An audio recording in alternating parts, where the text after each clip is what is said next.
됐어요. 예, 반갑습니다. 성목이도 들어왔네. 26년 1월 30일, 1월달 마지막입니다. 금요 모임을 시작하도록 하겠습니다. 오늘은 요한복음 111번째 제12장 생명의 건축을 위한 부활, 두 번째 새 인류를 위한 새로운 계시를 받음, 새 인류를 위한 새로운 계시를 받음. 본문 말씀은 요한복음 20장 13절부터 17절까지인데요. 요절 말씀은 요한복음 20장 17절이고 본문은 누락이 되어 있는데 13절부터 17절입니다. 제가 읽겠습니다. 천사들이 이르되 여자여 어찌하여 우느냐 이르되 사람들이 내 주님을 옮겨다가 어디 두었는지 내가 알지 못함이니이다. 이 말을 하고 뒤로 돌이켜 예수께서 서 계신 것을 보았으나 예수이신 줄을 알지 못하더라. 예수께서 이르시되 여자여 어찌하여 울며 누구를 찾느냐 하시니 마리아는 그가 동산지기인 줄 알고 이르되 주여 당신이 옮겼거든 어디 두었는지 내게 이르소서. 그리하면 내가 가져가리이다. 예수께서 마리아야 하시거늘 마리아가 돌이켜 히브리 말로 라보니 하니 이는 선생님이라는 말이라. 17절 예수께서 이르시되 나를 붙들지 말라. 내가 아직 아버지께로 올라가지 아니하였노라.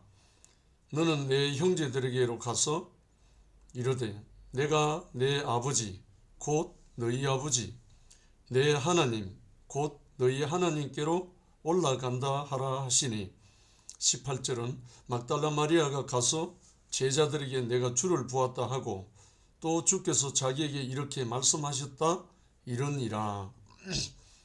오늘 제목이 새 인류를 위한 새로운 계시 받았다.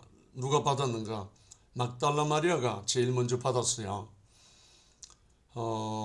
예수를 따르던 12 제자가 새 인류를 위한 새로운 계시를 제일 먼저 받은 것이 아니고 예수의 죽은 시체라도 가져가고 싶어 하는 지극히 예수를 사랑하고 추구했던 막달라 마리아가 새 인류를 위한 새로운 계시를 제일 먼저 받았어요. 그러면 오늘 새 인류를 위한 새로운 계시가 뭔가? 오늘 17절이 요절인데 17절을 다시 한번 보면 예수께서 이르시되 나를 붙들지 말라. 내가 아직 아버지께로 올라가지 아니하였노라. 너는 내 형제들에게로 가서 내 형제들에게 가서 이것입니다. 이 말입니다. 너는 내 형제들에게 가서 이르되 내가 내 아버지 곧 너희 아버지 내 하나님 곧 너희 하나님께로 올라간다 하라. 이 말씀이 새로운 계시라는 말입니다. 이 말씀이 오늘 키워드인데요. 예수님이 이렇게 부활하시기 전에는 자기 사랑하는 제자들에게 가장 친근한 말이 뭐였나 하면 친구였어요. 친구.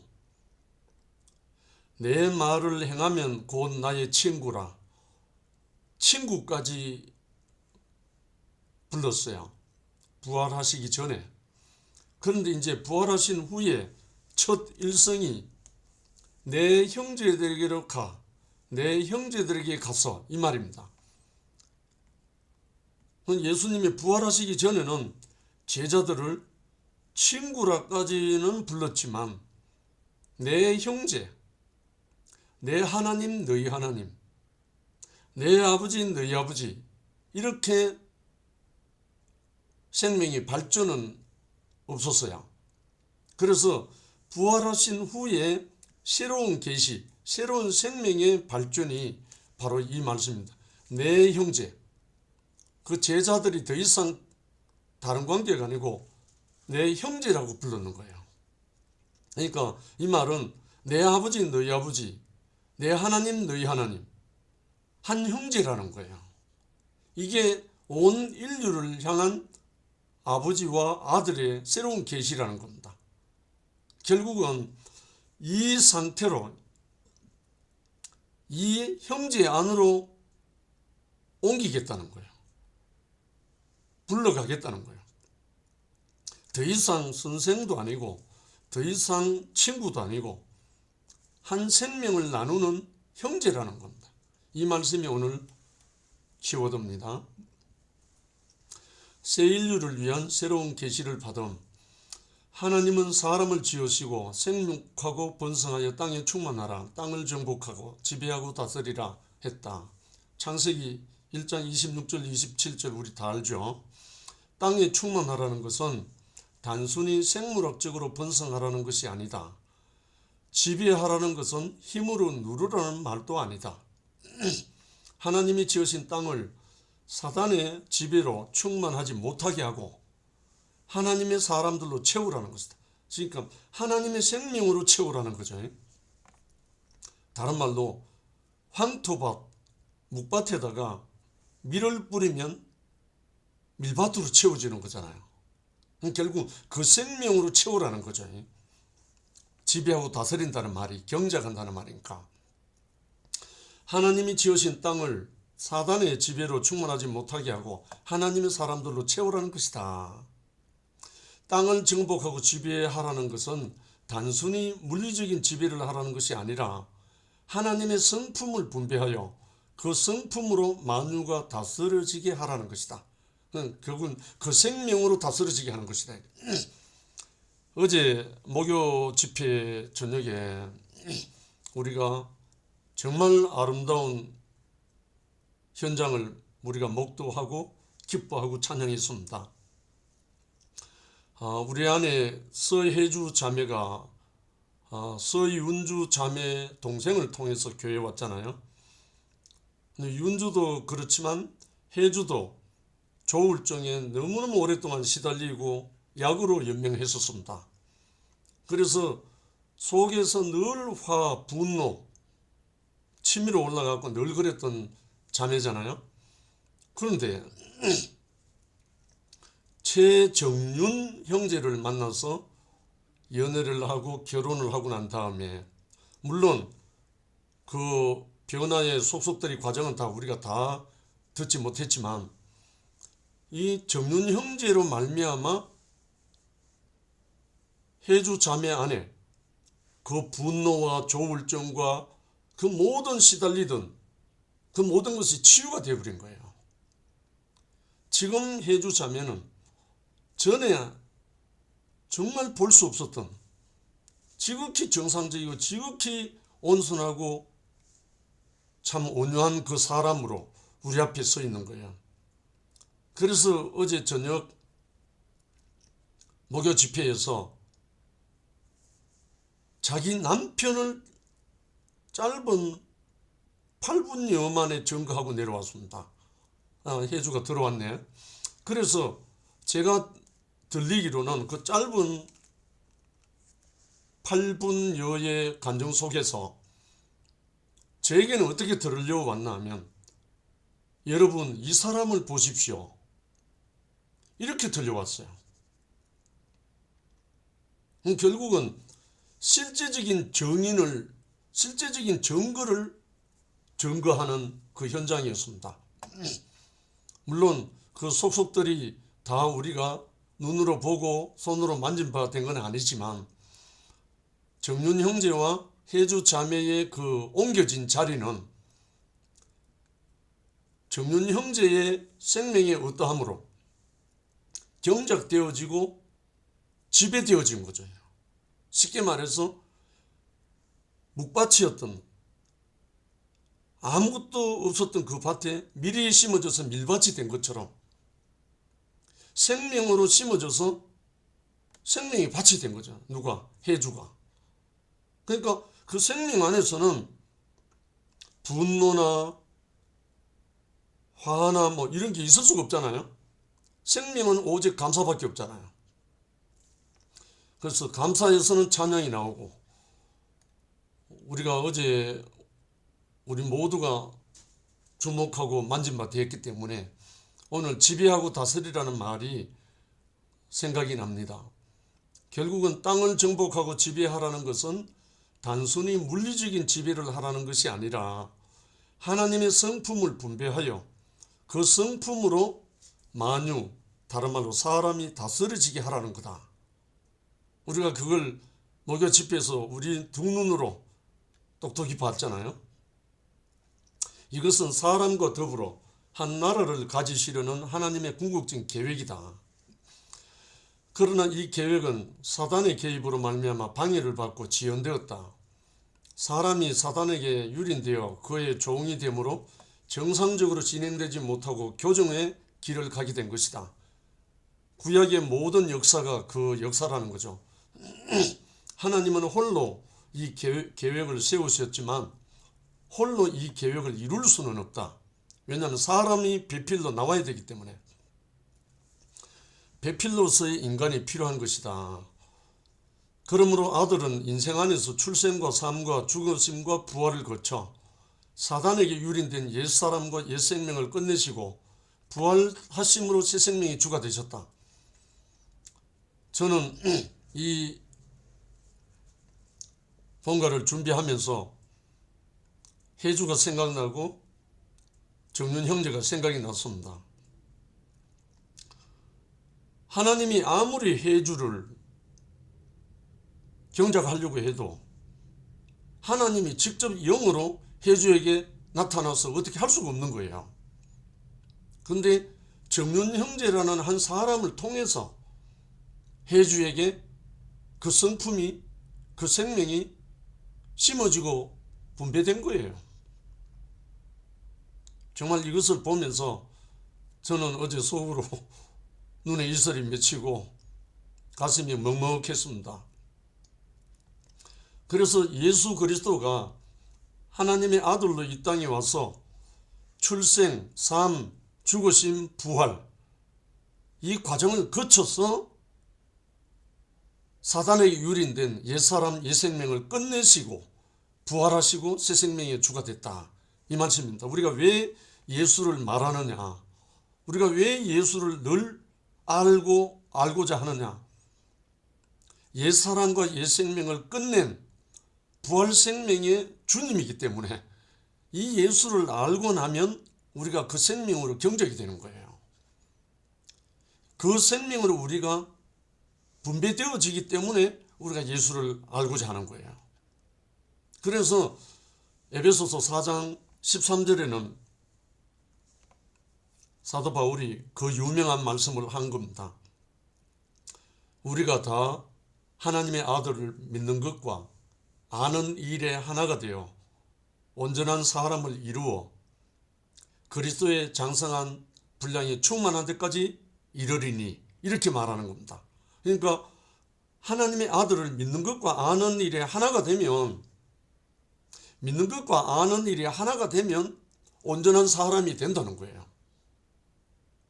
정말 너무너무 지혜와 비밀의 말씀이 사도 바울이 고백한 이 속에 있는 거예요. 그래서 우리가 예수를 알고 바울을 알고 우리 앞에 믿음의 선진들을 알아가는 겁니다. 새 생명은 새 삶을 가져오고 새 관계 안에서 새 나라를 가져온다. 할렐루야. 아마 이 말은 성모가 제일 기뻐할 것 같은데, 새 생명은 새 삶을 가져오고 새로운 관계 안에서 새 나라를 가져온다. 너무나 당연한 말씀이잖아요. 새 생명이 와야 옛것이 끝나고 새 삶이 시작되고 새로운 관계가 이루어지고 새 사회를 이루는 거잖아요. 그게 바로 교회잖아요. 이것은 하나님의 경륜의 목표이고 요한복음의 요체이다. 요점이다 이거야. 새 생명, 그러니까 요한복음이 생명의 복음이잖아요. 그래서 하나님의 경륜의 목표고 요한복음의 실체다, 요체다. 새 생명이 부활 생명이죠. 그런데 이 놀라운 계획을 주님은 맨 먼저 이 여자에게 알리시고 제자들에게 알리라고 하셨다. 참 신기합니다. 정말 제자들에게 나타나지 않고 부활하신 주님이 막달라 마리아, 그때 당시에 제일 비천하고 제일 무시당했던 막달라 마리아, 7 귀신 들렸던 마리아, 주님이 없으면 한시도 살 수 없는, 자기 존재가 있을 수 없는 그 너무나 가난한 마리아에게 나타났다는 거예요. 그래서 그 마리아에게 나타나서 먼저 알려주시고 제자들에게 알리라고 했던 거예요. 무엇을? 새로운 계시, 새로운 복음을. 첫 번째, 주님은 첫 열매로서 아버지께로 올라가셔야 한다. 부활하신 주님은 나를 만지지 말라, 내가 아직 아버지께로 올라가지는 못했다 하셨다. 처음 부활하신 주님을 만났던 여인들이나 제자들은 모두 다 두려워하였다. 한번 생각해 보세요. 분명히 죽어서 십자가에 못 박히고 장사까지 지냈는데 그 선생님 예수가 갑자기 나타났는데 이게 무슨 귀신이가 아니면 이게 뭐고 하면 얼마나 놀라겠어요? 분명히 죽었던 사람인데 당연히 놀라죠. 너무나 놀라고 두려워했다 이거예요. 요한복음에는 마태복음, 마가복음, 누가복음에는 다 이렇게 다 모두가 두려워하고 놀랐다 이렇게 돼 있죠.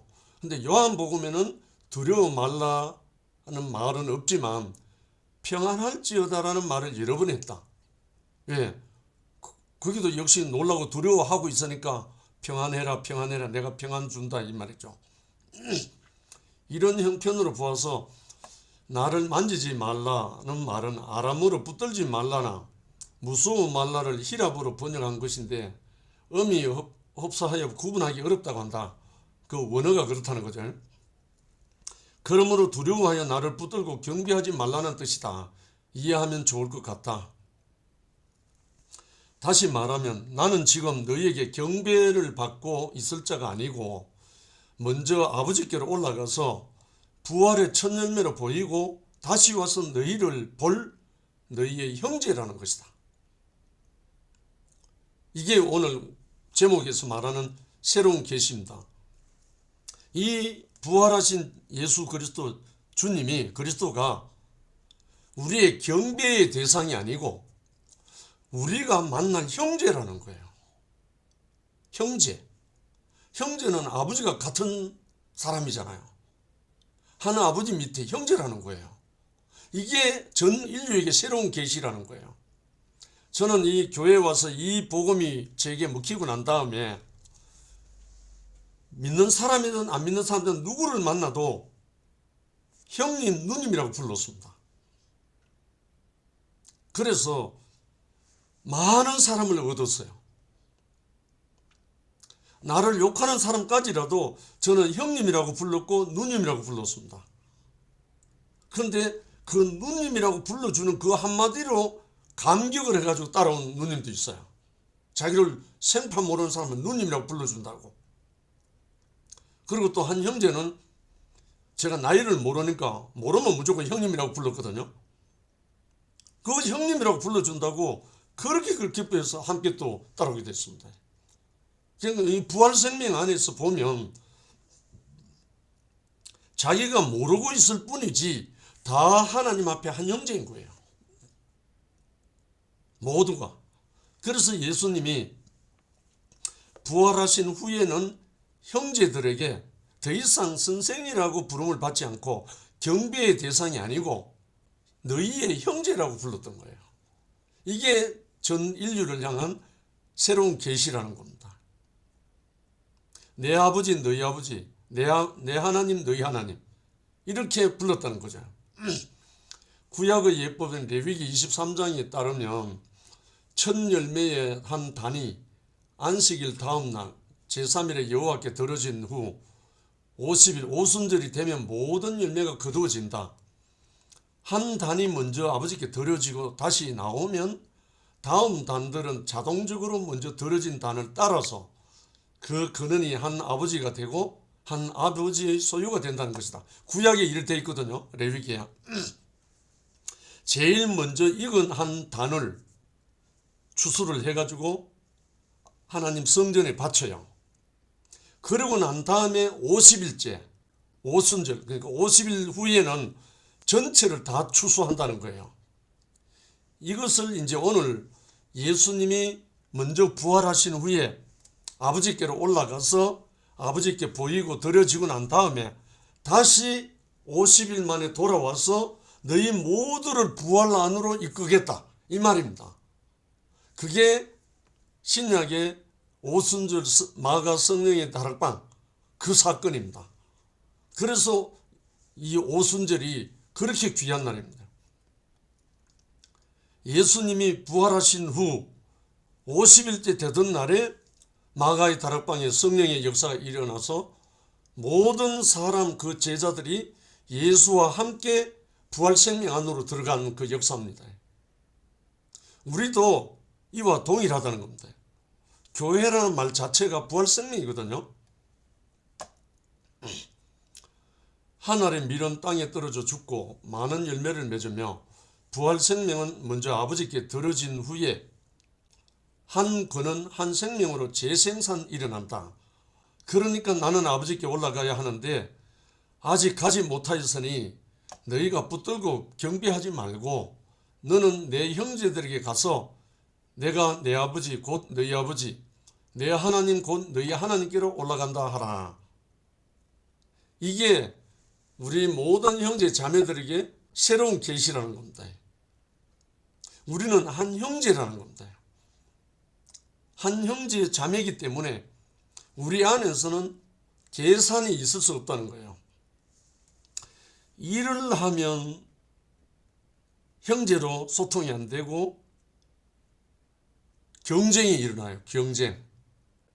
장사를 해도 그렇고 동업을 해도 그렇고 무엇을 해도 생명의 부활이 아닌 다른 어떤 것으로라도 형제가 될 수가 없어요. 세상에는 다 자기 이익을 구하기 때문에. 그러나 이 부활 생명 안에서만은 형제로서 한 몸을 이룰 수 있다는 거예요. 그게 교회거든요. 두 번째, 제자들을 형제라 부르심. 부활하시기 전에 주님이 제자들에게 가장 친밀하게 부른 호칭은 친구였다. 요한복음 15장 14절 15절에 나오죠. 그러나 이제는 너는 내 형제들에게 가서 내가 내 아버지 곧 너희 아버지 내 하나님 곧 너희 하나님께로 올라간다 하라. 이렇게 했다는 거예요. 형제라고 했다는 거예요. 이것은 생명의 건축을 위한 요한복음의 요점이다. 가장 중요한 점이다. 이게 새로운 계시라는 거예요. 우리도 교회 생활이 왜 중요하고 이것이 전부가 되느냐 하면 이 생명만이 우리가 몸으로 건축될 수 있거든요. 다른 거는 다 다를 수 있어요. 기호가 다르고 성격이 다르고 추구하는 바가 다를 수 있다. 그러나 이 부활 생명은 다를 수 없어요. 하나예요. 왜냐하면 내 아버지, 너희 아버지, 내 하나님, 너희 하나님 안에서 한 형제이기 때문에. 그래서 교회라고 하는 거거든요. 새로 태어남. 형제란 한 생명 한 가족이다. 아버지가 같고 하나님이 같은 사람이다. 자녀로서는 아버지가 같고 피조물로서는 하나님이 같다는 것이다. 구속은 분열되었던 모든 것을 백지화하고 원래 사람으로 돌아가는 것이며 부활은 새 생명으로 다시 나서 사는 것이다. 다시 나서 사는 것이다. 부활이란 말이 새 생명으로 다시 나서 사는 거잖아요. 그러니까 이제 성모에게 나하고 혈통으로나 육종으로는 전혀 관계가 없죠. 그런데 이 생명 안에서는 한 생명이기 때문에 존재 자체가 존귀한 거예요. 귀한 거예요. 그러니까 우리가 보고 즐거워하는 것은 바로 그거거든요. 우리가 어제 목요 집회에서 혜주하고 최정윤 형제하고 그 하나 되어서 아름다운 그 모습을 우리가 왜 기뻐하겠어요? 우리가 한 생명이니까. 한 생명이니까 그 한 생명으로 나타나는 그 모습이 너무 아름다우니까 우리가 기뻐하고 즐거워하는 거잖아요. 독생자가 맏아들이 되신 예수님은 하나님의 독생자로 오셨다. 처음에 그렇게 오셨죠. 그러나 인생의 과정을 거쳐 함께 죽으시고 함께 살아나심으로써 새 인류의 맏아들, 이제 완전히 변환됩니다. 분명히 오실 때는 하나님의 독생자로 오셨어요. 그런데 인생의 과정을 거쳐 함께 죽고 함께 살아나신 후 새 인류의 맏아들이 되어버린 거예요. 분명히 오셨을 때는 독생자로 오셨어요. 더 이상 다른 사람이 없어요. 그런데 살아나심으로, 부활하심으로 인해서 이제 새 인류, 모든 교회 인간의 첫 열매, 맏아들이 됐다는 거예요. 그러니까 맏형님이 되신 거죠. 태어나시고 우리를 형제로 만드셨다. 맏아들로 태어나시고 우리를 형제로 만드셨다. 형제라고 우리를 부르셨다는 거예요. 정말 놀라운 생명의 변화죠. 이것은 생명의 번식을 위한 실로 새로운 시작이다. 하늘의 밀이 땅에 떨어져 죽음으로 많은 열매를 산출한 것과 같은 거다. 하나님의 창조에서 사람은 모두 아담 안에 한 인류를 지어졌고 아들의 구속과 부활로 우리는 모두 그리스도 안에 한 형제로 다시 태어났다. 이것은 생명의 건축을 위한 것이다. 정말 제가 오늘 본사에 호출을 받아서 오늘 갔다 왔습니다. 저는 뭐 마음에 각오도 하고 그래 갔거든요. 뭐 더 이상 계약이 없고 옷을 벗어야 할 그런 상황도 생길 수 있고 또 뭐 여러 가지 있어서 마음에 각오를 하고 내려갔는데 막상 본사에 가서 대표를 만나서 대화를 하는 중에 회사가 너무너무 한 해 동안 어려워가지고 대표가 거르기 상태에서 겨우고 지나왔다는 거예요. 그래서 임직원들 월급도 제대로 못 주고 고통 속에 있었다고 그러면서 가까스로 하나를 매각 처분해서 급료를 지급하고 이제 초심으로 새롭게 시작하려고 한다면서 저보고 한다는 말이 본부장님 제발 도와주십시오. 잘 부탁합니다 하면서 손을 내미는 거예요. 저는 나름대로 너무너무 어려워서 이제 옷을 벗어야 안 되겠나 하는 마음으로 내려갔는데 회사가 극히 어려운 환경에서 많은 사람들이 자리를 뜨고 사퇴를 하고 그러다 보니까 대표님과 총괄 중령이 하는 말이 영업을 하기에 본부장님만큼 감당할 사람이 없습니다. 그러니까 부디 초심으로 우리가 돌아가서 회사를 잘 부탁합니다 하면서 요청을 하면서 손을 내미는데 제가 울컥했습니다. 그래서 제가 한마디 했죠. 제가 처음에 대표님의 라이프 스토리를 듣고 처음에 제가 다짐할 때 제가 도와드리겠습니다 했습니다. 그리고 지금까지 회사가 잘 나갈 때나 어려울 때나 회사를 위해서 제가 기도하겠다고 약속을 드렸습니다. 그러면서 지금까지 뛰고 있었습니다. 하니까 이제 대표와 중령이 정말 즐거운 카톨릭 신자거든요, 대표가.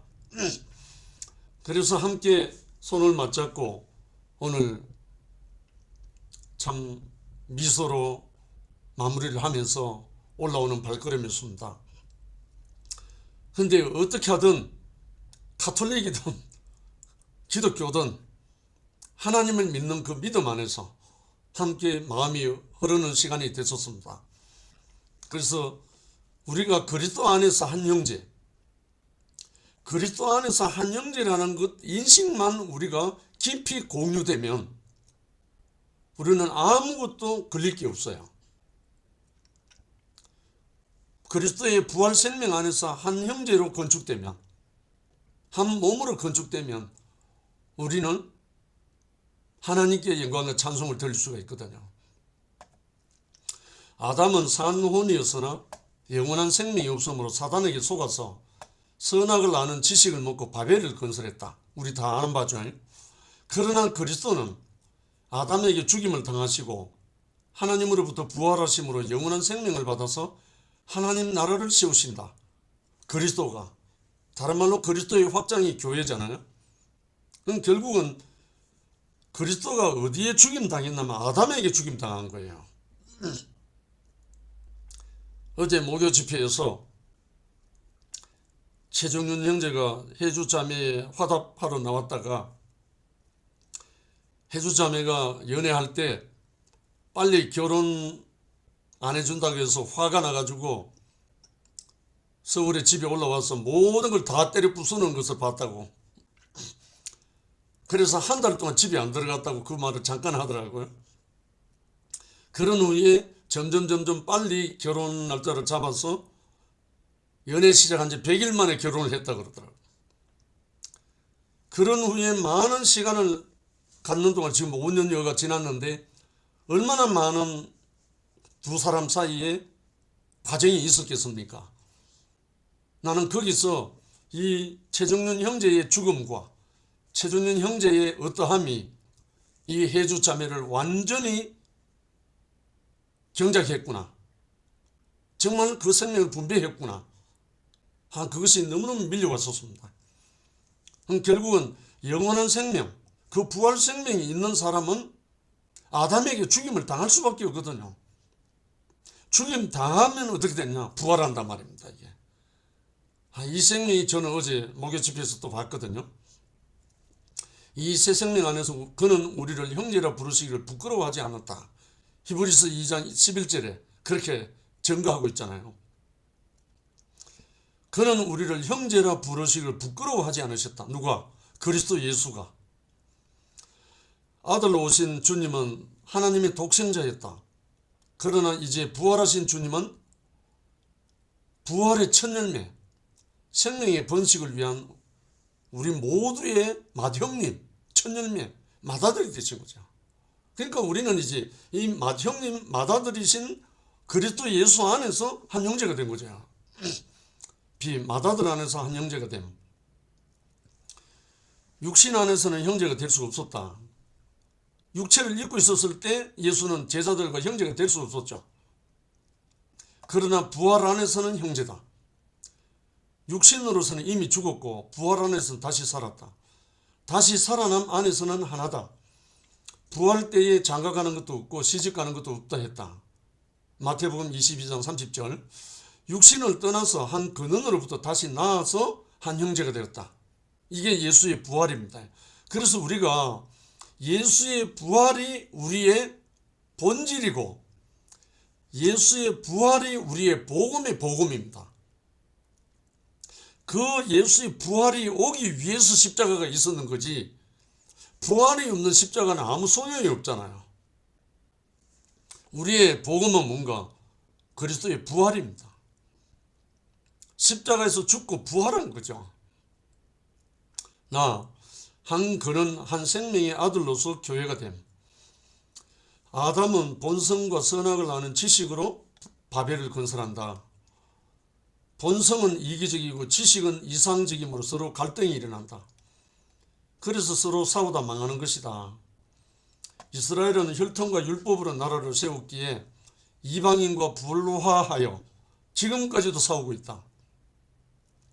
아마 이거는 끝나지 않을 거예요. 이스라엘과 하마스, 이스라엘과 헤즈볼라, 이스라엘과 이란, 이스라엘과 후티, 이거는 화목이 이루어질 수가 없죠. 왜? 전부 다 본성과 이기적인 선악으로 완전히 똘똘 뭉쳐있기 때문에 이거는 죽고 다시 사는 생명이 아니면 하나가 될 수가 없잖아요. 그러나 그리스도는 우리와 함께 죽고 함께 사심으로써 한 근원 한 생명으로 교회를 세웠다. 한 인격 한 생명 한 나라다. 이 대목에서 사울아 사울아 내가 왜 나를 핍박하느냐.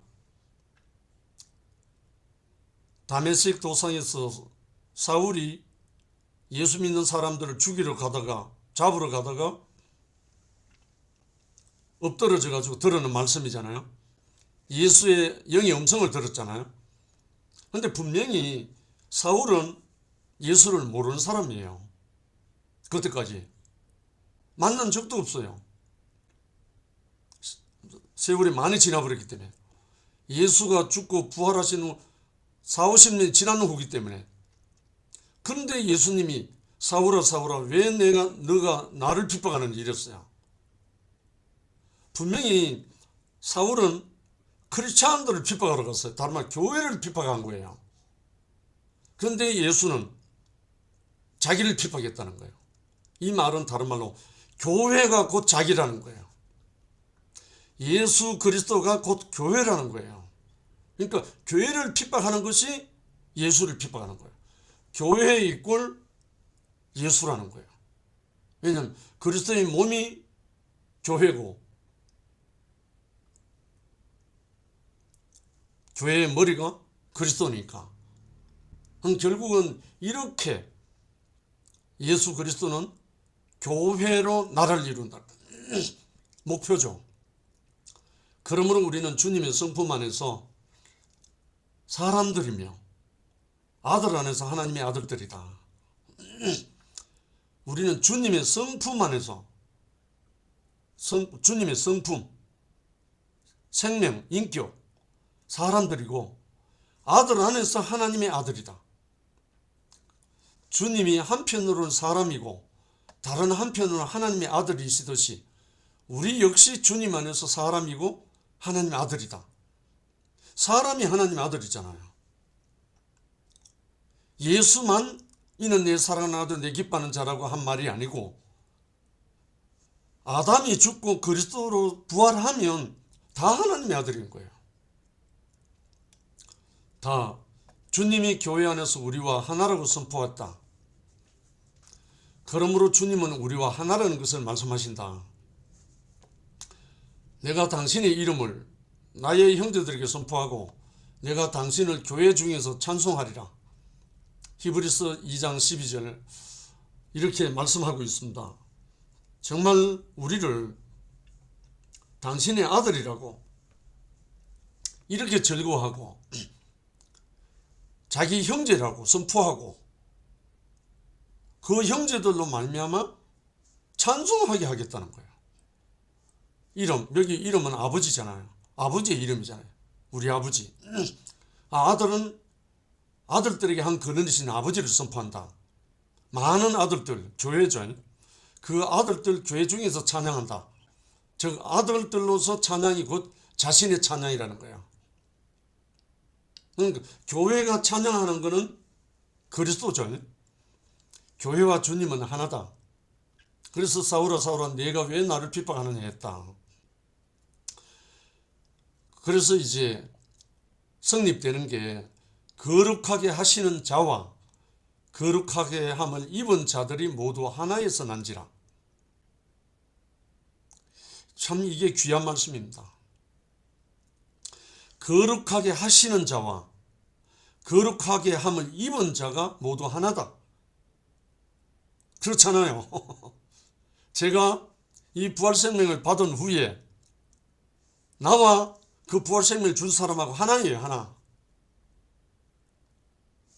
정말 지난주에 우연히 대국의 말씀이 제 폰에 떠서 듣게 됐는데 제 아브라함의 아브라함인 이성규 형님의 주일날 말씀을 했더라고요. 예수의 본질 해가지고 제목으로 말씀을 했는데 제 폰에 뭐가 떠가지고 내가 듣게 됐는데 제 아브라함이거든요. 예수의 본질에 대해서 처음 교회를 만나서 목사님 돌아가시고 지금 현재까지 이렇게 한 40여 분 동안 말씀을 하는 거 제가 들었습니다. 정말 아멘이 되는 부분이 너무나 많고 또 심히 안타까운 한 부분이 또 있었습니다. 정말 이 생명이 정말 한 생명 안에서 나왔는데 이 예수의 본질은 부활 이전에는 형제가 없었어요. 머리 둘 곳이 없었어요. 그런데 부활 후에 비로소 내 형제들에게 가라. 그러니까 예수의 본질은 부활 생명입니다. 부활 생명이 복음이고요. 그래서 이것이 오늘 정말 새로운 계시, 새로운 언약, 새로운 복음을 라고 말씀하시는 부분이거든요. 그러므로 형제라 부르기를 부끄러워 아니하시고 한 근원은 아버지를 가리킨다. 그래서 너는 내 형제들에게 가서 내 하나님 곧 너희 하나님, 내 아버지 곧 너희 아버지께로 올라간다 하라. 결국은 한 아버지가 한 하나님이라는 거예요. 그래서 우리가 담대히 예수 그리스도의 아버지 하나님을 우리 아버지로 부르고 그분에게로 우리가 나아가며 그분에게 간구할 수 있는 거예요. 담력을 얻는 거죠. 끝으로 마지막으로 육신과 선악을 아는 지식 안에서는 인류는 분열되었다. 그러나 주님의 죽으심으로 육신과 지식은 끝나고 부활하심으로 한 근원으로부터 다시 나서 새 교회, 새 인류가 태어났다. 이것은 하나님 경륜의 중심이며 신약 경륜의 요점이다. 이 놀라운 계시를 주님을 사랑하는 여인에게 맨 먼저 주시고 형제들에게 전하라 하셨다. 할렐루야. 결국은 주님을 사랑하는 이에게 먼저 이 새 계시가 열린다는 거예요. 지금도 마찬가지입니다. 예나 지금이나 주님을 사랑하고 추구하고 그 사람들에게 먼저 이 계시를 열어주고 그것을 또 무리에게, 제자들에게 전하라고 하는 겁니다. 그럼 그게 순서 아니겠습니까? 자연스럽잖아요. 우리가 모두가 처음에는 모릅니다. 우리에게 갈망도 없고 우리의 처음 동기는 나도 모르게 불려올 수 있고 부름을 받아올 수 있어요. 그러나 이 생명의 복음, 이 생명이 우리에게 심어져서 경작되고 난 다음에는 우리 안에서 그 생명을 향한 갈망이 자라게 돼요. 갈망이 자라면 사랑하게 되고 추구하게 되고 그렇게 되잖아요. 그래서 예수 그리스도를 아는 것이 모든 것이고 그래서 영생은 참 하나님과 그가 보내신 자 예수 그리스도를 아는 것이라고 했잖아요. 처음부터 우리가 예수를 아는 사람 아무도 없잖아요. 그냥 우리의 어떠한 탐심이나 우리의 욕심이나 우리의 어떠한 걸로 부름을 받아올 수 있어요. 그러나 부름을 받고 난 다음에는 그 영원한 생명의 갈망이 우리에게 심어져서 우리가 그분을 찾고 사랑하고 추구하다 보면 우리에게 이러한 새로운 계시, 너는 내 형제다, 이렇게 우리에게 축복의 모든 말씀으로 우리에게 찾아오신다는 겁니다. 그래서 오늘 이 말씀 중에 새로운 계시, 인류를 위한 새로운 계시가 내 형제, 이 형제 안에서 우리가 생명을 건축하는 몸을 이루어서 아버지 하나님께 영광의 찬송이 되게 하신 주님을 영원히 찬양합니다. 감사합니다.